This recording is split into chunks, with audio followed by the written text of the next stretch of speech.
Hello दोस्तों, मैं एक बार फिर से आप लोग के लिए एक नई वीडियो लेके आया हूँ। मोस्ट इम्पॉर्टेंट वीडियो है ये आप लोग का बिहार स्पेशल स्टेट की तैयारी के लिए। और ये इसी प्रकार से मैं आप लोगों को अपने पेड ग्रुप में प्रैक्टिस सेट कराऊंगा और वन लाइनर के जो क्वेश्चन है उसको भी प्रोवाइड कराऊंगा अपने पेड ग्रुप में। और जितने भी नोट्स से रिलेटेड आपको बिहार स्टेट से संबंधित नोट्स हैं उसको भी मैं आप लोगों को PDF के थ्रू अपने ग्रुप में पेड के प्रोवाइड कराऊंगा। अगर मेरे पेड ग्रुप से आप लोग जुड़ना चाहते हैं, इसी प्रकार का वीडियो करना चाहते हैं टॉपिक बाय टॉपिक, तो मेरा कॉन्टैक्ट नंबर है 9559542086। आप लोग कॉल करके जुड़ सकते हैं और ये बेहतरीन चांस है बिहार में टीचर बनने का आप लोगों के लिए। और इसमें सबसे पहले एलिजिबिलिटी टेस्ट कराया जा रहा है जिसे स्टेट बोलते हैं, और ये BPSC के थ्रू होने जा रहा है और इसमें जल्द से जल्द पेपर कराया जाएगा।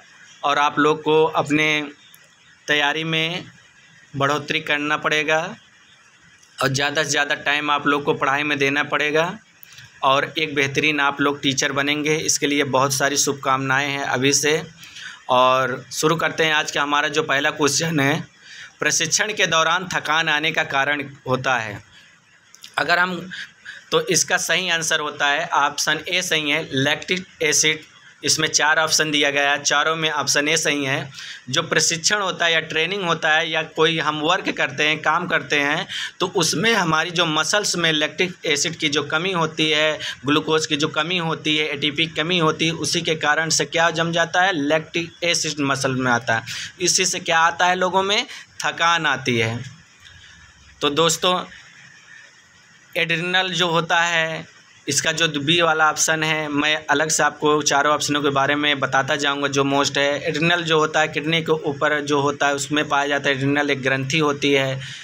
कार्बन डाइऑक्साइड एक अवशोषित गैस होती है जो हम अपने सांस लेते हैं 0.04% और 4% इसको बाहर निकालते हैं कार्बन डाई को।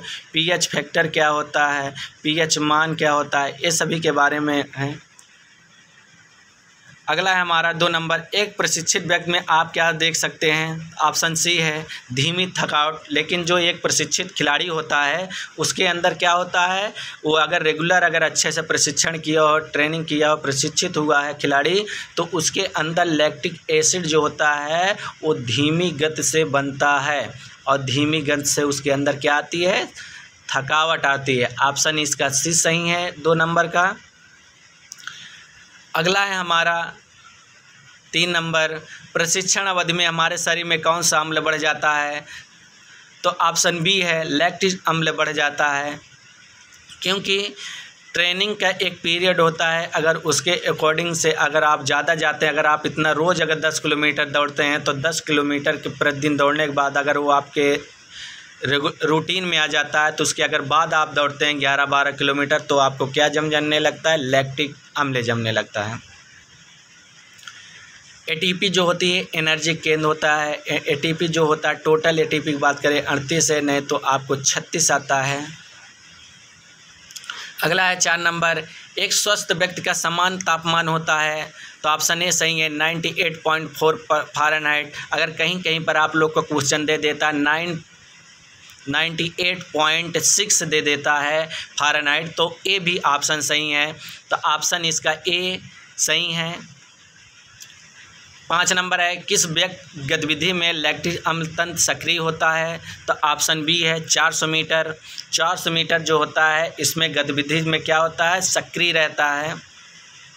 अगला है हमारा 6 नंबर, अत्यधिक शारीरिक गतिविधि के दौरान अधिक पसीने श्रवण के निम्न किसका क्षय होता है। ऑप्शन ए है सोडियम क्लोराइड के द्वारा क्या होता है, पसीने के रूप में ये क्षय होता है। अगला है हमारा चयापचयिक अनुकूलन है, यानी मेटाबॉलिज्म का अनुकूलन क्या है। तो ऑप्शन ए सही है बढ़े हुए कार्यभार के साथ मेटाबॉलिज्म दर का समायोजन करना होता है। ठीक है।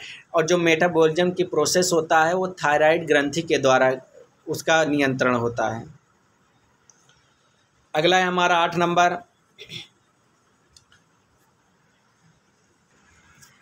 प्रशिक्षण के दौरान खिलाड़ी को उल्टी आने के एहसास का कारण क्या होता है?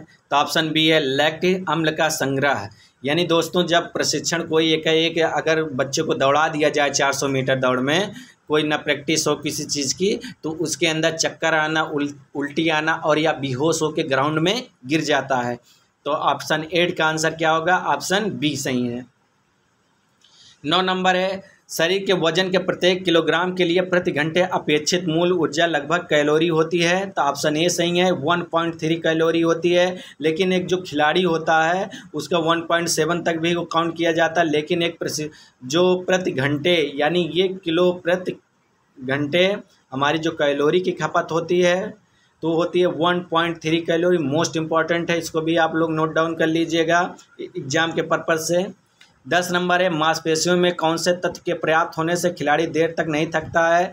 तो ऑप्शन बी है ग्लाइकोजन। इसलिए मैंने बोला है कि एटीपी से ग्लाइकोजन के रूप में जब कन्वर्ट होता है तो ये ग्लाइकोजन जो अगर मांसपेशियों में पाया जाता है तो इसमें कम देरी से थकावट नहीं होती है, एसिड अम्ल नहीं उसमें जमता है। ऑप्शन 10 का क्वेश्चन का आंसर है ऑप्शन बी। 11 नंबर है VO2 मैक्स में सुधार किस प्रकार लाया जा सकता है? तो इसका VO2 मैक्स होता है जो व्यायाम द्वारा इसको हम क्या कर सकते हैं, अपने सांस क्षमता को क्या करते हैं, बढ़ा सकते हैं, लंग्स कैपेसिटी को। अगला है हमारा क्वेश्चन 12 नंबर, शरीर को तुरंत ऊर्जा प्राप्त होती है? तो ऑप्शन सी है ग्लूकोज द्वारा क्या होता है, शरीर को तुरंत ऊर्जा प्राप्त होती है। 13 नंबर है कौन सा एर्गोजेनिक एड IOC द्वारा अनुमोदित नहीं है? तो ऑप्शन बी है कैफीन। अगला हमारा क्वेश्चन है 14 नंबर, कोशिका का मुख्य भाग कौन सा होता है? तो कोशिका का मुख्य भाग होता है ऑप्शन डी उपयुक्त सभी। कोशिका कला, कोशिका द्रव, केंद्रक एक कोशिका के अंदर पाए जाते हैं या कोशिका के भाग हैं।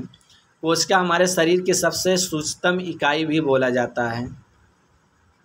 अगला है हमारा 15 नंबर, शरीर की कोशिकाओं के मध्य भाग में एक गोलाकार संरचना पाई जाती है जिसे कहा जाता है केंद्रक। ऑप्शन इसमें डी सही है। 16 नंबर है कोशिका में राइबोसोम की अनुपस्थिति में कौन सा कार्य संपादित नहीं होता है? तो ऑप्शन सी है प्रोटीन संश्लेषण। अगला हमारा 17 नंबर, यदि माइटोकॉन्ड्रिया काम करना बंद कर दे तो कोशिका में कौन सा कार्य नहीं होगा?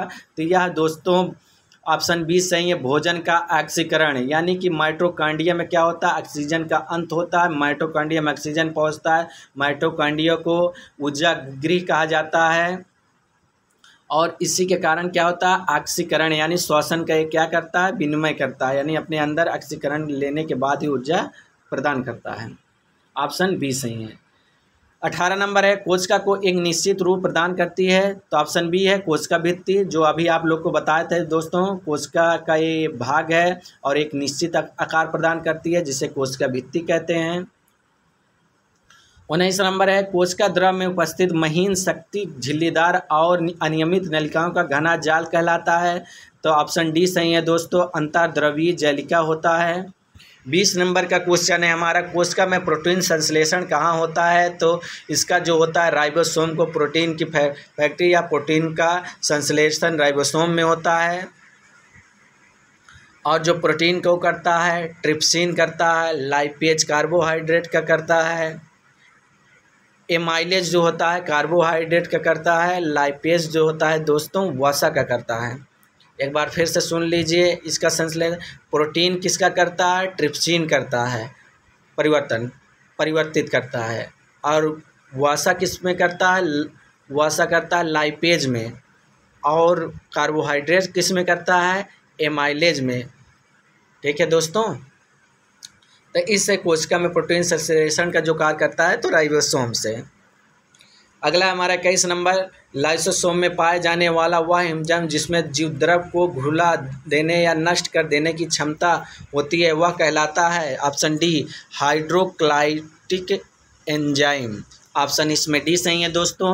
ये रहे मेरे 1 से लेके 21 तक मोस्ट इम्पॉर्टेंट क्वेश्चन और मेरे पेड ग्रुप पर इसी प्रकार से आप लोग को question according to Bihar syllabus से टॉपिक बाय टॉपिक आपको नोट्स प्रोवाइड कराया जाएगा, प्लस आप लोगों को प्रैक्टिस सेट प्रतिदिन कराया जाएगा। ये बहुत ही सुनहरा अवसर है। अगर हमारे पेड ग्रुप पर आप जुड़ते हैं, आप पेमेंट करिए, आप उसको भेजिए, फिर उसके बाद मेरे पेड ग्रुप पर आप जुड़ सकते हैं। मेरा कॉन्टेक्ट नंबर है 9559542086। आप कॉल करके जुड़ सकते हैं और ये तो इसके लिए मोस्ट वेलकम है।